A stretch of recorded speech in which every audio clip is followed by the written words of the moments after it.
ക്രിസ്തുയേശുവിൻ്റെ നിസ്തുല നാമത്തിൽ എല്ലാവർക്കും സ്നേഹവന്ദനം. ഇന്നത്തെ നമ്മുടെ ധ്യാനത്തിനായി വിശുദ്ധ മത്തായി എഴുതിയ സുവിശേഷം 12-ാം അധ്യായം 34 മുതൽ 37 വരെയുള്ള വാക്യങ്ങളാണ്. മത്തായി 12-ന്റെ 34 മുതൽ 37 വരെ. സർപ്പസന്തതികളെ, നിങ്ങൾ ദുഷ്ടരായിരിക്കെ നല്ലത് സംസാരിപ്പാൻ എങ്ങനെ കഴിയും? ഹൃദയം നിറഞ്ഞു കവിയുന്നതിൽ നിന്നല്ലോ വായ് സംസാരിക്കുന്നത്. നല്ല മനുഷ്യൻ തൻ്റെ നല്ല നിക്ഷേപത്തിൽ നിന്ന് നല്ലത് പുറപ്പെടുവിക്കുന്നു. ദുഷ്ടമനുഷ്യൻ ദുർനിക്ഷേപത്തിൽ നിന്ന് തീയത് പുറപ്പെടുവിക്കുന്നു.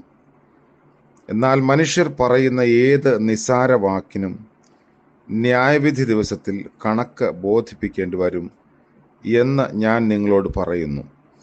നിന്റെ വാക്കുകളാൽ നീതീകരിക്കപ്പെടുകയും നിന്റെ വാക്കുകളാൽ കുറ്റം വിധിക്കപ്പെടുകയും ചെയ്യും. കർത്താവിൻ്റെ പരിശുദ്ധ നാമം വാഴ്ത്തപ്പെടട്ടെ. അവർ ദുഷ്ടരായ സർപ്പസന്തതികൾ എന്ന കർത്താവ് നൽകുന്ന ഒരു മേലെഴുത്തുണ്ട്. അതുകൊണ്ട് നല്ലത് പറയാൻ കഴിയുന്നില്ല. വ്യാജമായ ആരോപണങ്ങൾ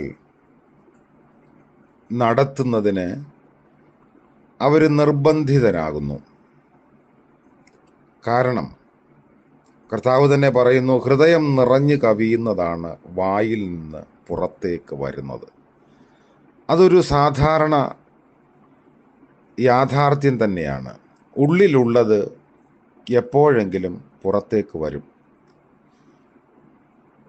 അതിൽ നിന്ന് ഉള്ളിൻ്റെ സ്വഭാവം തിരിച്ചറിയാൻ സാധിക്കുന്നു. ഒരു മനുഷ്യൻ്റെ സംസാരം അവനെ വെളിപ്പെടുത്തുന്നു. നല്ലതിൻ്റെയും ആകാത്തതിൻ്റെയും നിക്ഷേപ സ്ഥാനമെന്ന് പറയുന്നത് ഹൃദയമാണ്. നല്ല നിക്ഷേപത്തിൽ നിന്ന് നല്ലത് വരുന്നു, ദുർനിക്ഷേപത്തിൽ നിന്ന് തീയതും വരുന്നു. ഒരു മനുഷ്യൻ തൻ്റെ വൈരാഗ്യ സമയത്ത് പൊതുരംഗത്ത് പറഞ്ഞുകൂടാത്തതും കർക്കശമായതുമായ വാക്ക് പറഞ്ഞെന്ന് വിചാരിക്കുക. അത് കേൾക്കുന്ന മറ്റൊരു മനുഷ്യൻ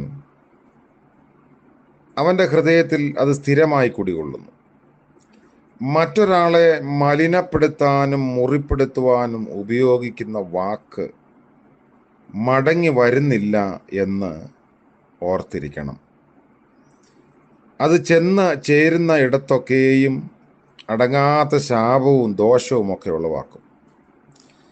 ഓരോരുത്തനും അവനവൻ്റെ ഹൃദയം ശോധന ചെയ്യുമെങ്കിൽ അതിൻ്റെ യഥാർത്ഥ നില കാണാൻ സാധിക്കും. കർത്താവ് പറഞ്ഞ ഏത് നിസ്സാര വാക്കിനും നമ്മൾ കണക്ക് കൊടുക്കേണ്ടുന്നവരായി വരും. ശരീരത്തിൽ നാം ഇരുന്നപ്പോൾ ചെയ്തതിനനുസരിച്ച് പകരം ലഭിക്കുന്നതാണെന്ന് 2 കൊരിന്ത്യർ 5-ാം അധ്യായത്തിൽ വിശുദ്ധ പൗലോസ് അപ്പോസ്തലൻ ഓർമ്മിപ്പിക്കുന്നുണ്ട്. അവൻ വിധിക്കപ്പെടുകയില്ല, എന്നാൽ അവൻ്റെ പ്രവൃത്തികൾ ന്യായം വിധിക്കപ്പെടും. ഇത് സഭയുടെ ഒരു ഉൽപ്രാപണത്തിന് ശേഷം സഭയുമായി ഭൂമിയിലേക്ക് വരുന്നതിന് മുൻപ് സംഭവിക്കും. അപ്പോൾ നമ്മൾ പറയുന്ന വാക്കുകൾ നമ്മെ ന്യായം വിധിക്കുന്ന ഒരു നാളുണ്ടെന്ന് കർത്താവ് ഓർമ്മിപ്പിക്കുന്നു. എന്തുകൊണ്ടാണ്